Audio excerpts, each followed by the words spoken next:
Hey everyone, welcome to Challenge Writers. I'm Theo, I do the drawing. I'm Neil, I'm a social media magnate. And I'm Sam. I'm also here. Great. Today, I'd like to set the scene for you. The party has just successfully slain Blogfar the Barbarian. His cronies lay strewn across the floor. The party can now, they're going to loot up. But as the DM, you kind of notice that maybe one of them was a bit late to the session.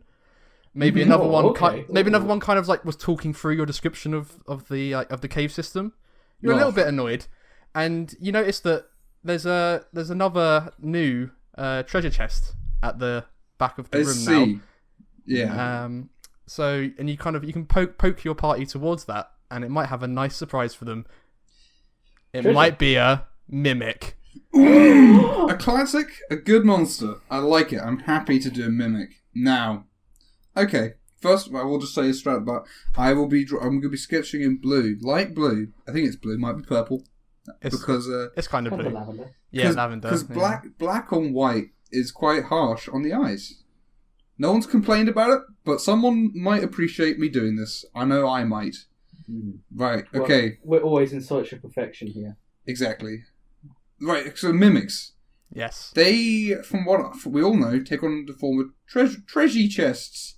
But do they have to? No, they don't have to. Okay. They can be pretty much anything. Pretty much anything. It kind of describes it as it can resemble any. It can make its outward texture resemble wood, stone, or any other basic material. Right. Is the quote in the monster manual. So I know I've heard of like people jokingly making like the whole floor in a room a mimic before. The floor a mimic, of course. Walls are mimics and stuff like that. A door is a mimic. The classic road mimic that we had once upon a time. An awesome idea. But okay, and I think there is a line in there about it being like it's not like a check to discover it. It's just if it doesn't move, there is no way to know it's not a mimic. Yeah, there is. No, it is a mimic even. Yeah, there's nothing saying about any kind of check that people can make to ascertain whether or not something is or is not a mimic. Which is pretty harsh, it would seem. Like, because if you open it, it eats you, right? It does a swallow attack. Is that right? No, it grabs you and you get stuck to it. Yeah, it's sticky. It's a sticky boy. It has a big sticky tongue. Mimic is incredibly sticky. Yeah, that's what mimics do in D&D. I seem to remember the word pseudopod is in there as well, right?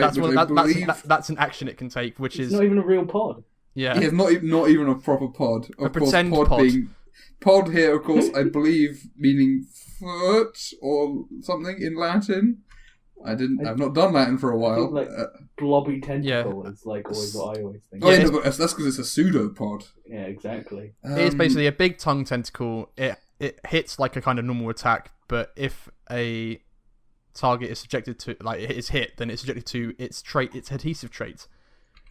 Right. What is its adhesive? The mimic adheres to anything that touches it. A huge or smaller creature adhered to the mimic is also grappled by it. Huge or smaller? Okay, so it's not just like regular size stuff. Escape DC 13. Ability checks made to escape this grapple have disadvantage. And it also has the ability Grappler, which means it has advantage on its attack rolls when a creature is grappled. Oh, right. Okay. And its attack rolls is just like, does it just twat you with its... It just bites you. Oh, okay. It tries to eat you, isn't it? Yeah, that's right. Okay. So it gets some Dark Souls going. I'm kind of surprised it doesn't actually have Swallow, but again, a creative DM could make a stronger mimic which would have the Swallow ability, which could be quite neat. If it was a big mimic, for sure. Yeah. You could also do the opposite. You could have a little mimic that clutches onto the guy's head. That's true too, actually, because again, having like jewelry or a little tiny jewelry box, even being a little mimic, could be quite fun. And mimics, it kind of reminds me what I might do. I might take. I mentioned Pratchett in the Vampire, the end of the Vampire episode. But of course, if anyone is a fan, they'll know of the Luggage, which is from the very first book. There's a walking box with 100 little feet. It just has horrible little like fat baby legs essentially, but it's got hundreds of them, and it just runs around. And it's kind of like a dog. So I think having that could be quite funny. So I might do that. What I might do for this picture, I might have a bit of menagerie of mimics, because again the design is quite a simple thing, so it'd be a shame to just do just a box. Well, yeah, I think part of when I was choosing this was that it does give you a lot of freedom to choose. Obviously, the one in the book it's traditionally HS, but it can be anything. So, well, I like the idea of it being something that adapts to its surroundings, although potentially not very well, because it doesn't have like intelligence as it is. It has. It's weird. It only has 5 intelligence, so it's not particularly smart. But it's not completely stupid, though. No, it does talk in the book about it being a cunning hunter, so they live and hunt alone. Like, they occasionally share their feeling around with other creatures, although they really only have, like, predatory intelligence. However, it does stipulate further that some of them evolve greater cunning and even the ability to carry on a simple conversation in common or undercommon. Whoa! Yeah, okay. So potentially you could have a mimic. It says such mimics might allow safe passage through their domains or provide useful information in exchange for food. So there's a great lore scope there to potentially make one like a kind of interaction that isn't just it bites you. Yeah, that's all. I did not know that at all, actually, because that means you could have a mimic who's got a riddle and won't open. If you just want to have a nice little easy thing. That's really cool. Yeah, I like that a lot. Yeah, that was definitely part of it as well when I was having a quick read through today before the episode that kind of piqued my interest as well. I've done a talking mimic before. You have done a talking mimic before, but I thought that was fully homebrewed stuff. I didn't realise it was actually in the book at all. Man, that's really cool. I really, really like that. And again, that I quite like the idea of having, because obviously there's no check to determine that something is a mimic, but I think the idea of a mimic not necessarily getting the finer like details of like where it is and why it is. So maybe if there's a mimic that's hiding in, I don't know, like a castle, maybe it would have an emblem on it that does not mention that is like from the wrong kind of castle, the wrong heraldry. The wrong exactly. I think that could be because I think I'd feel like unfair to not have like any way to determine that something is off about it. Could also just be a poor copy. The mimic could not be good at its job. That's true too. Yeah.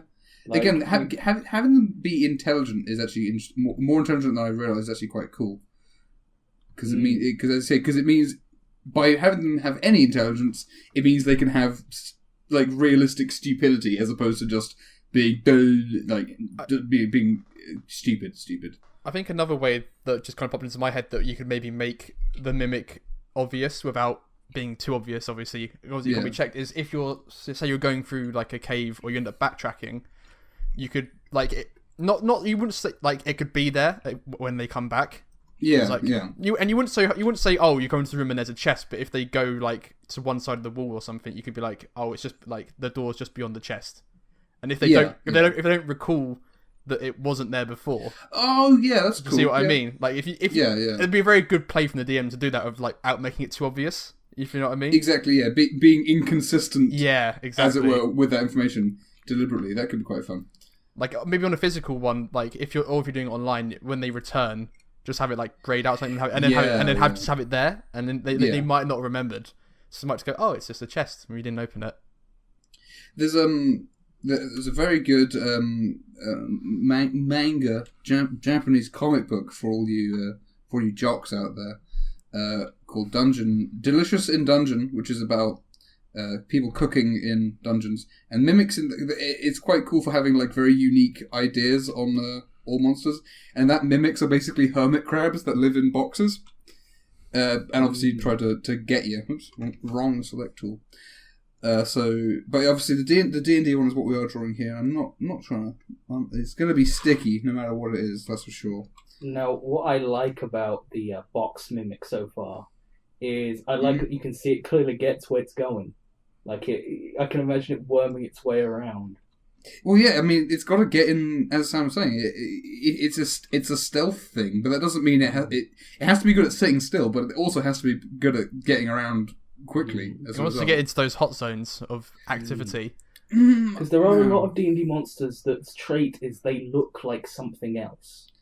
That is true. I mean, all like the armored, the magic armor that like levitates, and obviously there's a lot of things which are like animated versions there's of the things. Rug of Smothering, or even to like another level, there's the Piercer, which looks like yes, of course, yeah. There's like the shadow as well, isn't there, and stuff like that. Yeah. And the thing with the mimic is that it's the fact that it's gonna eat you. It's not just some kind of defense mechanism or something made of magic. Yeah, it's a creature that's evolved to this. Sam, just quickly, what kind of sight does it have? It has a dark vision of 60 foot, a passive perception of 11. So it should have eyes. Okay, just checking. Yeah, the one does. The one in the monster manual does have little kind of gross red eyes on the top hinge of the. Oh gosh, okay. The one in the book is quite monstrous. It's pretty gross. Sure. It's got multiple rows of teeth. I forgot about teeth. But anyway, sorry, no, I was saying. Yeah, things that look like things. Of course, there's the I guess it's not a monster, but there's the bag of holding, which is like actually evil and eats your stuff. Bag of devouring, yeah, which is pretty great. But yeah, stuff that looks like other stuff. You don't want that. You could always have a mimic replace something as well, like if your party has a base or something. Because Sam hit on something very important, which is the fact that a mimic can be used to screw with players, as Sam's immediately went with. I am angry at them, so I am going to make a chest attack them, which is probably the origin of the mimic. Well, it's a really like Gary Gygax, Tomb of Horrors is the It feels really classic, like that sort of thing. Once you've killed thing and there's box, you think nice reward for doing the thing, not keep your guard up. Yeah. Of course, now people like are aware, so I think it's true. Of course, mimics have had a sort of resurgence in popularity even outside D&D because of Dark Souls. And let me say, once you open a mimic for the first time in Dark Souls, you hit every single chest after that. Yes, you do. You never won't. Exactly. Yeah. So I do wonder if that is the case in like D&D as well. Like as soon as your DM gives you a mimic, you're always going to be on the watch for the rest of the game. I think. Yeah, I think the trust it's one of the things the trust gets broken, doesn't it? Yeah, really. Well, if it's a hunter, then certainly a mimic is probably capable of deciding to go somewhere it is likely to be opened. So that's true. A hoard of treasure where it's not just mimics, or it may in fact go around to make itself look more appealing, gather little trinkets to hang out its mouth and things. Like. I'm thinking, hermit crabs like living in like cans and things like that. They try their best. And I mean, depending on how like crazy you want to go with it, you could even say like mimics collect money in the same way like dragons do, because they like I don't know what the specifics of mimic like reproduction is, but you could, if you wanted to go into it, you could be like mimics with the most like dosh in their chest, the most magic items, are more likely to reproduce. I don't know. It could be fun. You could have mimic mating season. That's a horrible dungeon. Oh my god, Jesus! That sounds like a Gygax adventure. Oh, that sounds quite funny. Now this mimic down here is a bag, as you can see. All the mimics are converging on one castle. That's quite fun. That could be cool at one shot, to be honest. I quite like that. Maybe they don't. Maybe you could have a whole thing where they only move when nobody's looking at them. So like walking around, and then you turn around and it's moved 10 feet. And it's one of those ones where like you could really heavily imply that the adventure's going to be a different sort of adventure. Like you could be like, a castle, it's going to be like a vampire, or animated armor stuff. Or you could imply loads of stuff because people are probably not going to expect mimic the campaign. I'm not okay, guys. What's the verdict on the bag with a mimic? Inside, or the bag is the mimic, right? Yeah. But also, its pseudopods have turned because pseudopods are all pseudopods. But like, I wanted to have something else, so I've given it scissors for hands because it can turn into anything, right? Wow. But like, but like, does that make sense? Well, it's like a next tier of evolution. It's like how some creatures have things that look like stuff. Yeah. Which is a terrible way of describing it. But how, for instance, stick insects and stick insects, anglers. I'm gonna try this again. I know some creatures like mantises, look like the flowers they're on. So they happen to be really pretty and their wings are in different shapes. Oh, yeah. But, they're still a deadly insect killing machine. It could be part of its disguise. It has had to evolve its pseudopods to look like these things. And with this bag mimic, I've got this... You're starting to give me horrible face hugger vibes from what it's going to do when you find it. Oh, yeah, the drawstrings. Because you'll lift up the bag and, undo the string and then it'll, latch onto your face. There we go. This is nicer. It's a snail now. Aww. It's just a little snail. I mean, it's still going to get you, but it's a snail, and it'll have... Because what I've done with this other mimic on the right is he's not fully... Because when they turn into attack mode, traditionally people illustrate them like they keep their disguise somewhat. Yes. So this one's eyes, it's got a sort of decorative face on the front. Much. I like it. My inspiration being the door knocker from A Christmas Carol. I do like it. I like that face a lot.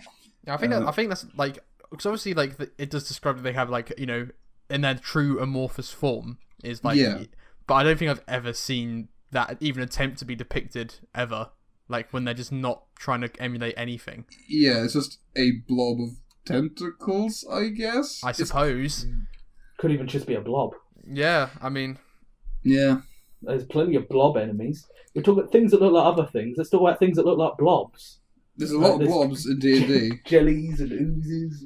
Well, yeah, any of the oozes, really. Yeah. Where's this thing's... Okay, this thing's going to have some sort of patch. It's going to have money. Don't know why it's going to have money. It's going to have little eyes as well. I see. The gaze of capitalism. Yeah, there it is. You could have a pet mimic called capitalism. Oh. I think a mimic's like one of those ones as well, because it's intelligent. You could have you already did, but a friendly mimic as a pet in a sort of role as a familiar. Yeah. A pet mimic would be very cute. Mimics are neutral. They're not evil. They just want to eat. So why not them? There's no reason if you're keeping them satisfied on that front for them to be angry with you at all. Really. I mean, what is the intelligence of a dog in D&D? I think it's 3. Surely it's high. Well, I guess no, because the mimic can talk. If the mimic can talk, then you can befriend it. It's lower than you think in D&D. I don't have what's made to handle. Let me just have a quick check. It'll probably be right in the back. But yeah, I'm really liking the bag snail mimic pet thing that you could do. That could be very cute. And you could tell people it's a bag of holding. Yeah. Well, not even that. You could just be real with them. They're like, what is that thing? And it goes, oh, he's my pet. And you call him his name, whatever it is. And then you just you feed him a gold piece or whatever he eats. I don't know. Yeah. I don't know what they eat. The most normal dog they've got in the book is the Mastiff, and that has 3 intelligence. Yeah, that's what I was thinking of. Is that the right place to put that? This is the problem with drawing interiors. Interior crocodile alligator. I don't know if any of that makes sense. Cover it with piles of money. No, it should be... I'll fill in the scene some more later. Is there another kind of mimic I should slide in? I feel like I could put another mimic in, but I don't. Well, they can mimic stone, so... Oh, that's true, yeah. So you could have, I don't know, a Stone Age mimic that's a wheel. Unbeatable. So fast. I quite like... You see the wheel and you're like, as caveman, you're like, oh look, the best invention. I don't know if I'm going to draw this particularly, but I just had the idea of a torch in a dungeon, right? Yeah. And it's taken on one of the torches, but obviously it would still get burnt by fire, so it's the only torch that isn't lit. That could be something. Yeah. That could be neat. Yeah. I mean, it could be wood and stone. It could pretend to be a door where there shouldn't be a door. Yeah. That's true. It can easily take up the form of a door. It could, there is a ceiling and floor mimic with like names in right. But yeah, like you can, if anything is made of stone or wood or anything, and I think it has to have a purpose. Like you don't really want it to just be like the wall. Yeah, there's got to be something that they can interact with and be suspicious of, I think. That somebody is logically going to interact with. Like, I am imagining the door mimic now with, like, a knocker. that's like the eyes. And then what they do is they get their hand stuck to the knocker, and you don't immediately say it attacks you. It's just your hand stuck to the knocker, and you're like, and then you make it like and then you make your strength 13 to get away from it. You're like, that was weird. Yeah, and or like somebody else comes over to try and help you by like touching the door, and they get stuck there. Because that's the other thing. If a mimic is an intelligent hunter, it wouldn't reveal itself immediately just because you've touched it. Because if it's smart, it would know, that's a party of 5 adventurers over there. Or whatever it would think. Somehow it would think that in a mimic way. I shouldn't I shouldn't play my hand yet. I've got to try and, dupe Wait them. for the last one. Yeah, exactly. Last person out of the room, whatever it is. That could actually be really cool. Everyone goes through the door, and then you're stuck in here with me. Yeah. Anyway. You could have the mimic try to like cover their mouth. That's true. Yeah. Oh yeah, to silence them. To keep them because it's a hunter. Yeah. You could I think the idea of having a mimic not indoors as well, because who says they always hunt people? Have it hunt some animals. Have there be signs of mimics in the wild? Yeah, I'm just imagining because you're drawing this portrait. You could always have a mimic that's a portrait, the face in the... And then the eyes are like swiveling around. Yeah. And as they go to like steal the portrait or whatever, because they're adventurers, they like to grab whatever they can get their hands on. Yeah. The picture just collapses around them. Accidentally pressed a button. Now, have you thought about Norman? Oh, crumb. No, but there's this convenient corridor sort of here for him to be poking his head out from behind. This keeps happening. Is he sneaking up on some mimics going about their business in the Mimic Castle? I mean, they're quite small. Actually, what is the size of a mimic? It's medium, I assume. It's a medium monstrosity, yeah. Like most things are, I guess medium probably should be the most common size. For whatever reason, he's going to be stepping around this corner. I'm going to redo all this, like, building stuff because it's naff. Ugh. Sorry. Do we have anything else about the mimics then? I was about to say if there's anything else we want to hear about it. I mean, like, we haven't really talked about like how strong it is yet. That's true. I seem to recall if you want to run through that quickly, but a challenge rating like 3 thing. Yeah, challenge rating 2. It's not 2. It's not superbly tough. It's a fun thing you could throw at a party fairly early. So that's the thing as well. It's not something that you want to be a party killing thing because it's a bit unfair. So I think having it as the thing which you spring on people as like a thing to go like you remember ye players, I can destroy you whenever I want. Yeah.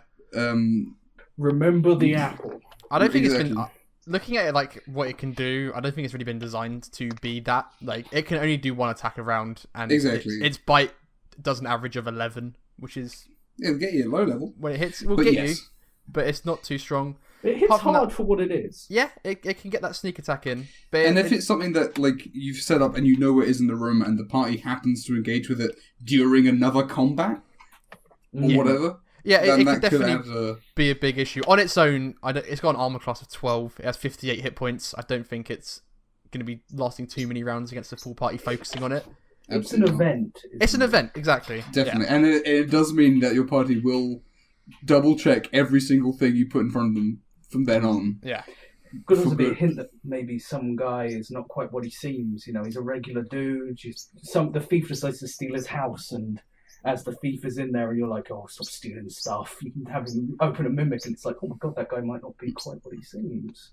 Yeah, and if you yourself don't want thieves stealing stuff from your home base, train up some mimics and make them just live in your house. Genius. Can't get past that. Right, so Norman's going to be stepping out from this corner. this is the belt of humankind. But yeah, I think that's pretty much all the mimics got to say for itself in the monster manual. Okay, well, we'll probably cut back and we'll have a bit more of a chat about it in a moment.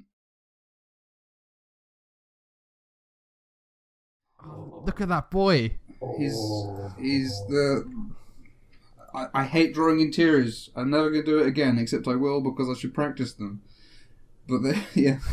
Oh, I adore it. I like how it like naturally morphs into the legs and tentacles and things. Yeah. Yeah, Oh, I see- yeah. Yeah. Yeah. I seem to remember the one in the book. It's quite clear cut, which is also Yeah. cool.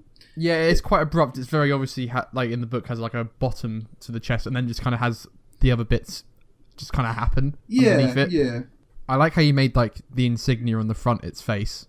Oh yeah, I wanted to give it a face just because it can hunt you and it's smart, right? But obviously, if it needs eyes to be able to see, because that's why I asked you when I was drawing it, like, what kind of vision does it have? Because it doesn't have like.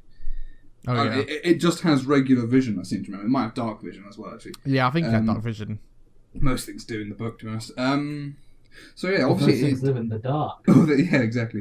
I like how the bag just has a kind of regular face on it. I like his mustache. It's just got a big face. It's got a big pointed nose. It's It's just kind of giving a concerned look at the door. Yeah. I like how they've both noticed Norman wandering in.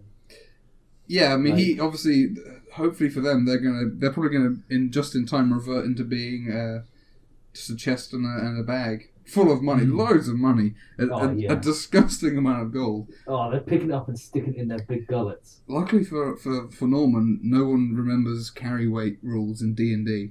But also the painting is also a mimic, and I try to think, like, I wasn't gonna paint a painting because that's hard, but also like. Mimics, though smart, they ain't got any like concept of art, right? So I thought this is going to do something real weird for like a painting. I like it, yeah. And because that's something that which I don't like about the mimic, is that there is, from its like base rule set, there's nothing that means that you can like determine that something's a mimic before you interact with it, which I think is a shame because.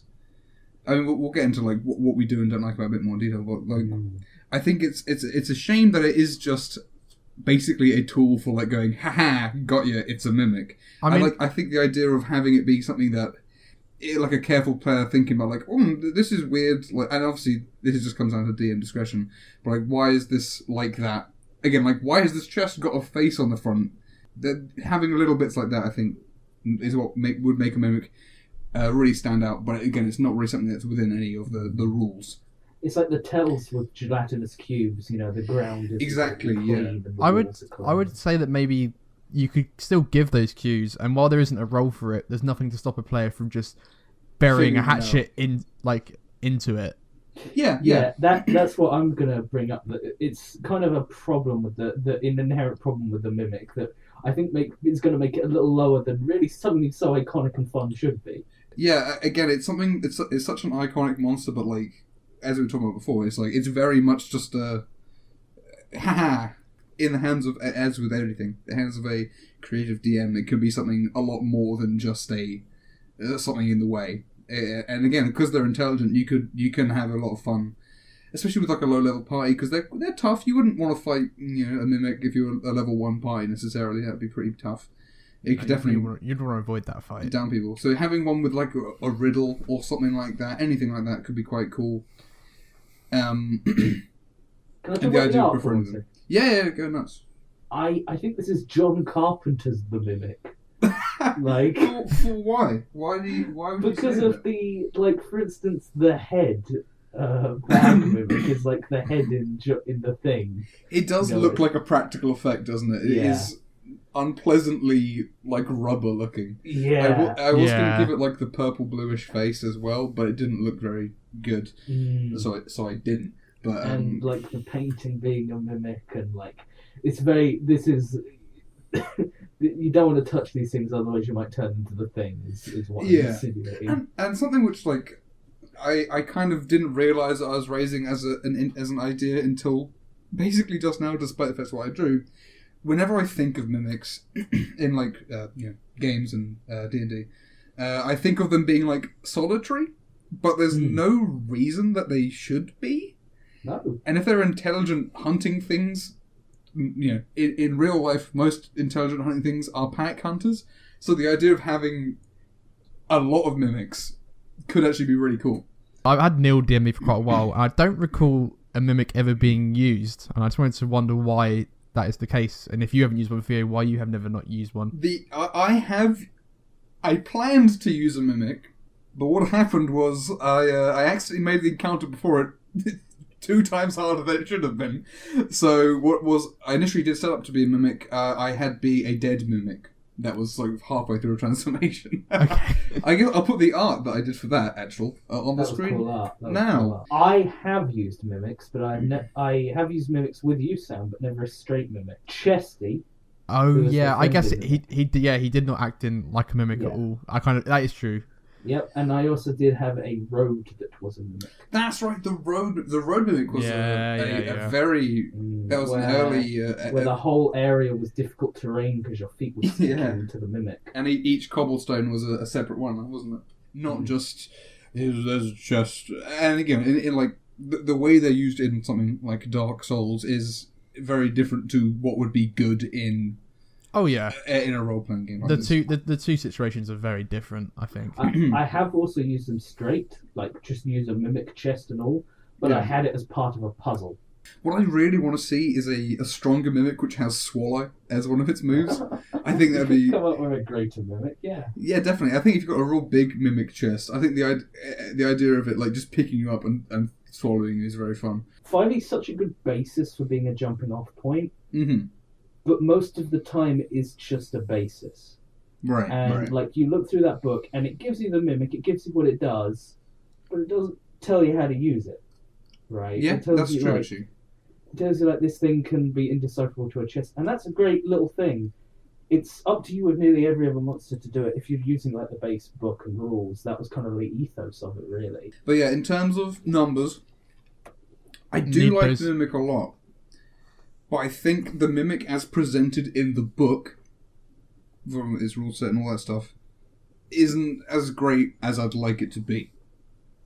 So I think... Because the number I had in my head was 9. And that's mainly because my opinion of the mimic has not really changed from like talking about it. Like it's good. It's good. But it's not great. I don't think like... And I think you could easily use it really well, but you'd have to like actually. Okay. So you're going with a 9. You're going with a 9. I'm going with a 9. Okay. I guess this might be the most divisive monster yet. Hashtag drama on. Oh no. After the vampire. But I think that looking at it as a whole in that whole monster manual and the sheer amount of monsters in it that I'm frankly not very impressed with. I think there's a lot of like kind of fluff and stuff that is either very, very specific or just kind of, I don't know, it doesn't really interest me. Yeah. I think this is a classic that you need to like have respect for. That, you know, it's such a like, it's quite iconic, and I think that bears into my score of it. I don't think it'd be fair to give it under average. So I'm going to give it a 12. I think it's a really, again, I think it's one of those ones that's like, it's not like it has to be nailed on, has to be in every like campaign ever, but I think especially if you were running like a session for a group of players and it was their first time playing D&D, I think you have to really think about having it in there because it's such a kind of classic encounter. I completely agree with that. That is a very fair point. And again, it's the only reason I gave it low was just because I don't know, for whatever it felt right. People are not going to be excited to see a Glabra Zoo. Yeah. But people will be excited to see like a Beholder or a Mimic or a Dragon. Things that are iconic, people will be like happy to see. I completely understand your point, but I'm going to pull out a gun and shoot it through the head. The problem I have with that is that most people know what a Mimic is. Ooh. And that most people, you say that you begin describing the chest and then people go, it's a Mimic. So and that's a good point. You begin putting the chest there, and it's, you know, like if you're a little less skilled, people just spot it immediately, point it out of nowhere. You were talking about describing the face on it. The second you did that, any player worth their salt is gonna say that's a Mimic. Yeah, that's a fair point. And I guess that's why, for example, when you use it as a puzzle piece, they probably weren't thinking of it as a mimic. They were thinking of it as a puzzle. I assume. Did they get tricked by the mimic? They got tricked by it 100%. There you go. An inexperienced DM will potentially not use a mimic in a way the only way to avoid that easy trap is to describe every single chest in loads of detail. Yeah. The flip side to my point is, despite the fact I have shot it through the head, I will attempt to save its life. Nice. It is so iconic, and I so agree with you have to put it in for that new group of players or that other group of players just to have a mimic there. Yeah. And it's fun. And it is all those things. So I was originally giving it a 9 until when Sam said, well, you'd put it in for a set of new players. And then I went, of course I would. I'd always put one in. I'd always do one. So it's got to be a 10. I'm going straight average. Overall, Mimic's good. And again, we're doing 9 out of 20. And for me, if it's near average, and that's still pretty good. Yeah. We ain't IGN over here.